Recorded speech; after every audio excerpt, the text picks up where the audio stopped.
प्रिय विद्यार्थियों, जैसा कि आपको पता है कि हमारा जो पॉइंट था वो संज्ञा चल रहा था और संज्ञा में हमने व्यक्तिवाचक संज्ञा और जातिवाचक संज्ञा पढ़ ली थी। आज हम बात करेंगे भाववाचक संज्ञा।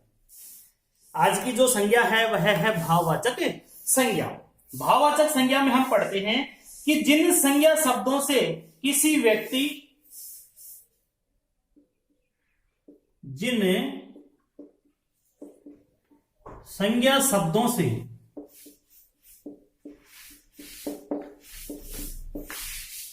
किसी व्यक्ति वस्तु जिन संज्ञा शब्दों से किसी व्यक्ति वस्तु और स्थान के गुण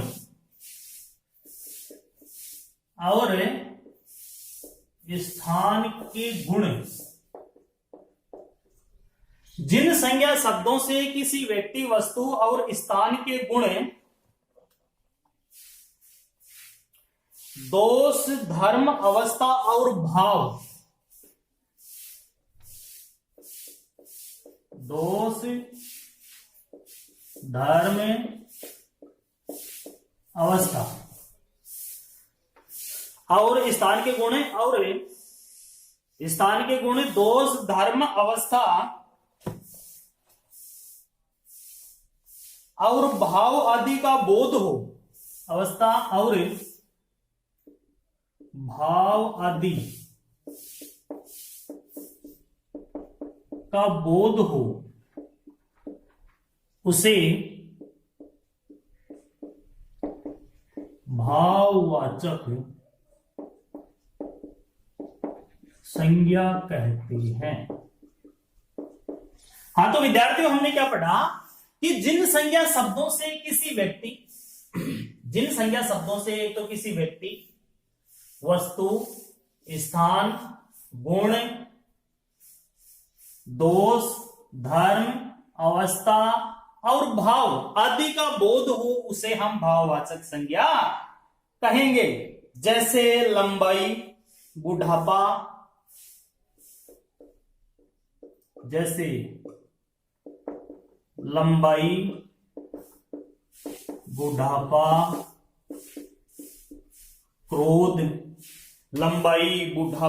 क्रोध,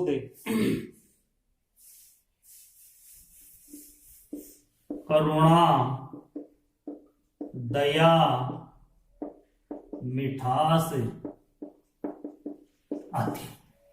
तो भाववाचक संज्ञा की बिल्कुल सीधी और इजी परिभाषा क्या है कि जिन संज्ञा शब्दों से किसी व्यक्ति वस्तु स्थान गुण दोष धर्म अवस्था भाव आदि का बोध हो, उसे हम भाववाचक संज्ञा कहते हैं। और एग्जाम्पल में हमने देखा लंबाई बुढ़ापा क्रोध करुणा दया मिठास आदि। अब हम आगे बात करते हैं समूहवाचक संज्ञा। चौथे नंबर की जो संज्ञा है वह है समूहवाचक संज्ञा। चौथी समूहवाचक संज्ञा। समूह है मतलब बहुत सारी चीजों का या वस्तुओं का बोध हो। जिन संज्ञा शब्दों से व्यक्तियों या वस्तुओं के समूह का बोध हो, जिन संज्ञा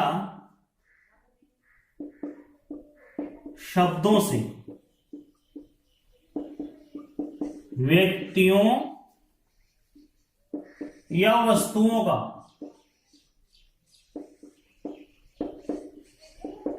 बोध हो, उसे क्या कहेंगे? समूहवाचक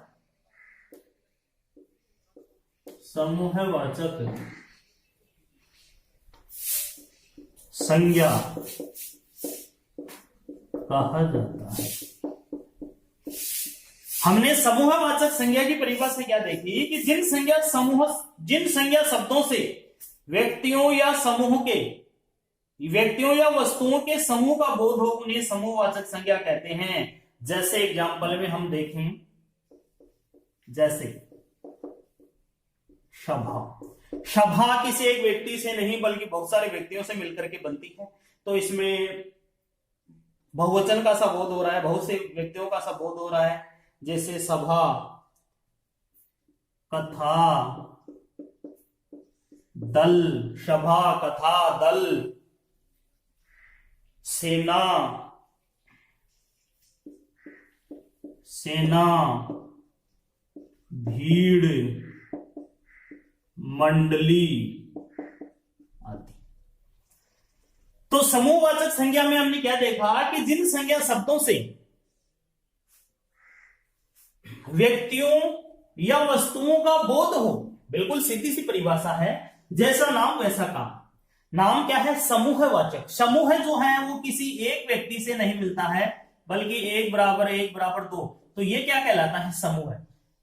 5 + 7 = 12, ये क्या कहलाता है? समूह कहलाता है। तो इसमें हम क्या देखेंगे कि जिन संज्ञा शब्दों से व्यक्तियों, व्यक्ति नहीं व्यक्तियों, बहुवचन आ रहा है, या वस्तुओं का बोध हो, किसी एक व्यक्ति या वस्तु का नहीं, बहुत सारे व्यक्तियों और बहुत सारी वस्तुओं का अगर जिसमें बोध होता है तो उसमें हमेशा समूहवाचक संज्ञा होती है। जैसे सभा, कथा, दल, सेना, भीड़, मंडली आदि। इनमें सब में कौन सी संज्ञा है? समूहवाचक संज्ञा है। और विद्यार्थियों, अंत की जो संज्ञा है वह है द्रव्यवाचक संज्ञा। 5वीं जो संज्ञा है वह है द्रव्यवाचक संज्ञा।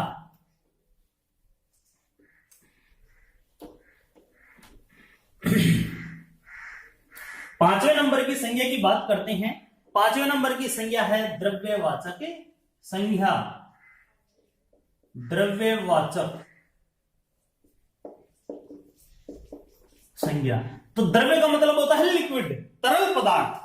तो इसमें हम क्या लिखेंगे? जिन संज्ञा से नापतोल वाली वस्तुओं का बोध हो, जिन संज्ञा से नापतोल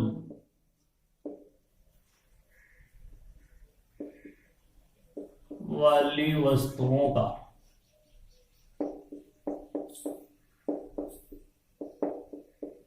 बोध हो, उसे द्रव्यवाचक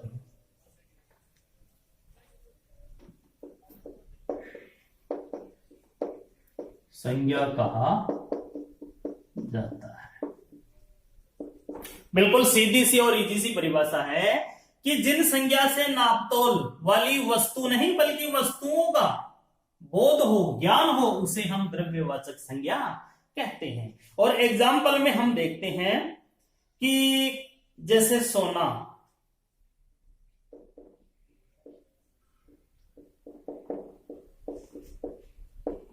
आभूषण है, सोना, चांदी, जैसे द्रव्यवाचक संज्ञा में हो गया सोना, चांदी, पानी, घी, दूध आदि। तो द्रव्यवाचक संज्ञा में हमने क्या परिभाषा देखी कि जिन संज्ञा से नापतोल वाली वस्तुओं का बोध हो, उसे हम क्या कहेंगे? द्रव्यवाचक संज्ञा कहते हैं। और एग्जाम्पल हमने देखा सोना, चांदी, पानी, घी, दूध आदि। अब विद्यार्थियों हम देखते हैं कि भाववाचक संज्ञा बनाना। भाववाचक संज्ञा बनाने के लिए क्या करना पड़ता है, किस तरीके से भाववाचक संज्ञा बनती है। तो अब हम अगला जो पॉइंट है, हमने संज्ञा जो है उसके 5 प्रकार देखे: व्यक्तिवाचक संज्ञा, जातिवाचक संज्ञा, भाववाचक संज्ञा, समूहवाचक संज्ञा और द्रव्यवाचक संज्ञा। वैसे मुख्य रूप से संज्ञा हमने आप पहले पिछले वाले क्लास में बात की थी कि वैसे मुख्य रूप से संज्ञा 3 ही प्रकार की होती है, लेकिन सुविधा की दृष्टि से समझने के सही तरीके के हिसाब से हमने संज्ञा के 5 भेद देखे: व्यक्तिवाचक संज्ञा, जातिवाचक संज्ञा, भाववाचक संज्ञा, समूहवाचक संज्ञा और द्रव्यवाचक संज्ञा। अब हम देखते हैं कि भाववाचक संज्ञा किस तरीके से बनती है। तो भाववाचक संज्ञा बनाना, भाववाचक संज्ञा बनाना। अब हम भाववाचक संज्ञा जो है वो बनाने की विधि देखते हैं। और भाववाचक संज्ञा किन किन से बनाएंगे? जातिवाचक संज्ञा, जातिवाचक संज्ञा, भाववाचक संज्ञा किन किन से बनाएंगे? जातिवाचक संज्ञा से बनाएंगे, सर्वनाम से बनाएंगे, विशेषण से बनाएंगे, जातिवाचक से बनाएंगे, सर्वनाम से बनाएंगे, विशेषण से बनाएंगे और क्रिया शब्दों के प्रयोग से हम कौन सी संज्ञा बनाएंगे? भाववाचक संज्ञा बनाते हैं। तो सबसे पहले हम देखते हैं जातिवाचक जो शब्द है, जातिवाचक शब्दों से हम भाववाचक संज्ञा जो है वो बनाते हैं। तो नंबर 1 है जातिवाचक संज्ञा से। नंबर 1 बात करते हैं जातिवाचक शब्दों से भाववाचक संज्ञा। जातिवाचक शब्दों से भाववाचक संज्ञा बनाने का तरीका देखते हैं। तो जातिवाचक संज्ञा, जातिवाचक शब्द इधर लिख देंगे, जातिवाचक शब्द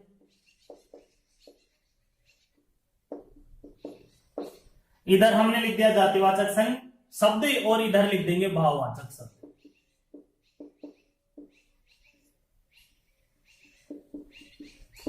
जातिवाचक शब्द और भाववाचक शब्द या जातिवाचक संज्ञा से भाववाचक संज्ञा, शब्द की जगह संज्ञा भी लिख सकते हैं। जातिवाचक संज्ञा से भाववाचक संज्ञा। तो जातिवाचक संज्ञा जैसे नौकर है, नौकर जो है इसका भाववाचक संज्ञा हो जाएगी नौकरी। नौकर का क्या हो गया? नौकरी। दास, दास यानी सेवक और दासता, दासता, दासता का अर्थ होता है गुलामी। दास का अर्थ होता है सेवक, सेवा करने वाला, और दासता का अर्थ होता है गुलामी। उसी प्रकार से हम देखते हैं बुढ़ा, बुढ़ा इसमें होगा बुढ़ापा। ये एक अवस्था है, ये भी एक अवस्था है। बुढ़ा से क्या हो गया? बुढ़ापा। उसी प्रकार से जवान,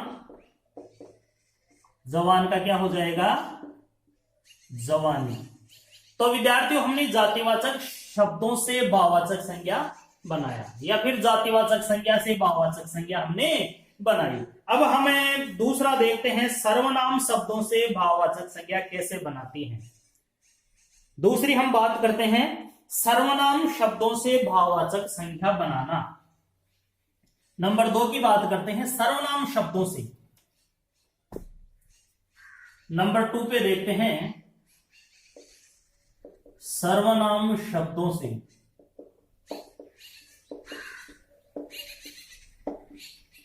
भाववाचक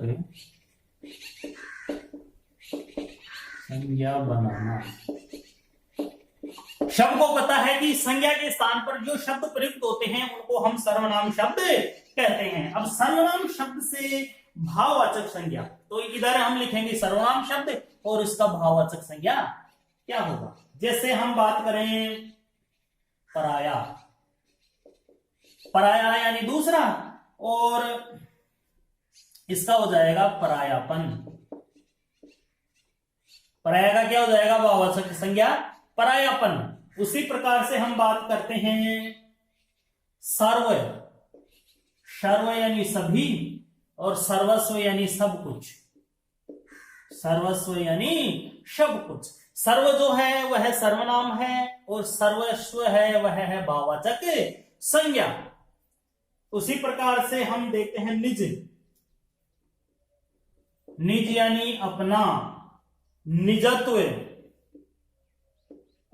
निजत्व का मतलब होता है अपनापन। उसी प्रकार से स्व, स्व का मतलब स्वयं, और स्वत्व, भाववाचक संज्ञा क्या हो गई? स्वत्व। इसी प्रकार से विद्यार्थियों तीसरा जो पॉइंट है वह है विशेषण शब्दों से भाववाचक संज्ञा बनाना। तीसरे में देखते हैं विशेषण शब्दों से।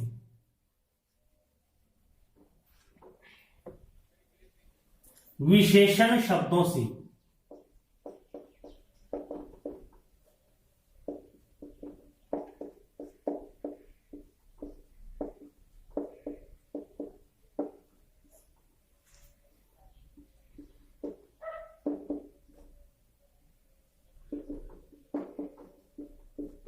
संज्ञा एवं सर्वनाम की विशेषता बताने वाले जो शब्द हैं वह है विशेषण।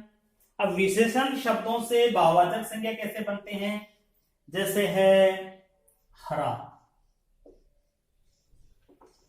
हरा, हरा जो है विशेषण शब्द है, इसकी जो भाववाचक संज्ञा होगी वह होगी हरियाली। हरा की क्या होगी? हरियाली। उसी प्रकार से सर्द, सर्द यानी ठंडी हवा, और सर्दी का मतलब होता है बिल्कुल ठंड। सर्द का हो जाएगा सर्दी। उसी प्रकार से मीठा, इसका हो जाएगा मिठास। मीठा का क्या हो जाएगा? मिठास, मिठास। मीठा एक विशेषण संज्ञा है या विशेषण शब्द है। इस विशेषण शब्द से हम भाववाचक संज्ञा क्या बना देते हैं? मिठास। उसी प्रकार से सुंदर, सुंदर जो है विशेषण शब्द है और विशेषण से भाववाचक संज्ञा हो जाएगी सुंदरता। इसका क्या हो जाएगा? सुंदरता। उसी प्रकार से विनम्र, विनम्र, विनम्र का क्या हो जाएगा? विनम्रता, विनम्रता। विनम्र जो है सबको पता है विशेषण शब्द है और इसका भाववाचक संज्ञा क्या हो जाएगी? विनम्रता। ठीक उसी प्रकार से अगला जो है वह है चंचल। चंचल विशेषण शब्द है, चंचलता। चंचल का क्या हो जाएगा? चंचलता। उसी प्रकार से हम देखते हैं लाल। लाल क्या है? विशेषण है, इसका हो जाएगा लालिमा। लालिमा क्या हो गई? भाववाचक संज्ञा। तो विद्यार्थियों इस तरीके से हम जो है वो भाववाचक संज्ञा बनाते हैं। अगला हम देखते हैं क्रिया शब्दों से किस प्रकार से भाववाचक संज्ञा बनती है। क्रिया शब्दों से भाववाचक संज्ञा बनाना। चौथा पॉइंट है क्रिया। किसी कार्य का करना या होना पाएगा। क्रिया शब्दों से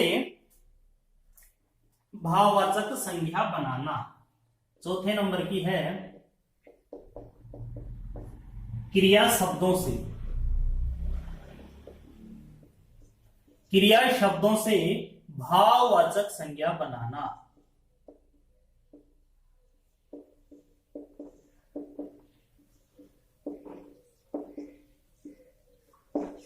क्रिया शब्दों से भाववाचक संज्ञा कैसे बनाते हैं? जैसे किसी कार्य का करना या होना पाया जाए उसे हम क्रिया कहेंगे। जैसे मान लीजिए उड़ना, उड़ना, खेलना, दौड़ना, भूलना, चुनना, सजाना, ये सारी की सारी क्रियाएं हैं। जैसे उड़ना जो है वो एक क्रिया शब्द है। इस क्रिया शब्द से भाववाचक संज्ञा क्या बनेगी? उड़ान। उड़ना से क्या बन गई? उड़ान बन गई। उसी प्रकार से हंसना, हंसना भी क्या है? एक क्रिया है और इस हंसना से क्या हो गई? हंसी। हंसी जो है वो भाववाचक संज्ञा हो गई। हंसना क्या है? एक क्रिया शब्द है और इस क्रिया शब्द से भाववाचक संज्ञा क्या बन गई? हंसी बन गई। उसी प्रकार से हम देखते हैं कि चुनना, चुनना, चुनना क्या है? क्रिया है और इस चुनना से क्या हो गया? चुनाव। चुनना से क्या हो गया? भाववाचक संज्ञा चुनाव हो गया। उसी प्रकार से खेलना, खेलना क्रिया और इस क्रिया से भाववाचक संज्ञा हो गया खेल। ठीक उसी प्रकार से मारना, उसी प्रकार से क्या हो गया? मारना। मारना क्या है? क्रिया है और इस मारना का जो भाववाचक संज्ञा हो जाएगा वह हो जाएगा मार। मारना से क्या बन गया? मार बन गया। उसी प्रकार से जीतना, जीतना। जीतना जो है वह एक क्रिया है और इस जीतना से भाववाचक जो संज्ञा बनती है वह हो जाती है जीत हो जाती है। ठीक उसी प्रकार से एक है सजाना। सजाना, सजाना जो है एक क्रिया शब्द है और उससे हो गई सजावट, सजावट। तो विद्यार्थियों आज हमने जो क्रिया शब्द है, जो भी शब्द हैं जैसे जातिवाचक शब्द, सर्वनाम शब्द, विशेषण शब्द, क्रिया शब्द, इनसे हमने भाववाचक संज्ञा जो है वो बनाने का तरीका या विधि सीखी। और इसके साथ साथ हमने ये भी देखा कि संज्ञा किसे कहते हैं। किसी व्यक्ति, वस्तु, स्थान, गुण, धर्म, जानवर, व्यापार आदि के नाम को संज्ञा कहते हैं, जैसे रमेश, पुस्तक, मुकेश आदि। संज्ञा के हमने 5 प्रकार देखे, व्यक्तिवाचक संज्ञा, जातिवाचक संज्ञा और भाव, व्यक्तिवाचक संज्ञा, जातिवाचक संज्ञा, भाववाचक संज्ञा, समूहवाचक संज्ञा और द्रव्यवाचक संज्ञा। सुविधा की दृष्टि से संज्ञा को हमने 5 भागों में बांटा और पांचों को हमने उदाहरण सहित समझा। और अगले अंत में हमने देखा कि भाववाचक संज्ञा किस तरीके से बनाई जाती है, भाववाचक संज्ञा बनाने का तरीका भी हमने देखा। तो विद्यार्थियों ये जो संज्ञा का पॉइंट है वो यही समाप्त होता है। अगली क्लास में एक नए व्याकरण के टॉपिक के साथ फिर से उपस्थित होंगे। तब तक के लिए धन्यवाद।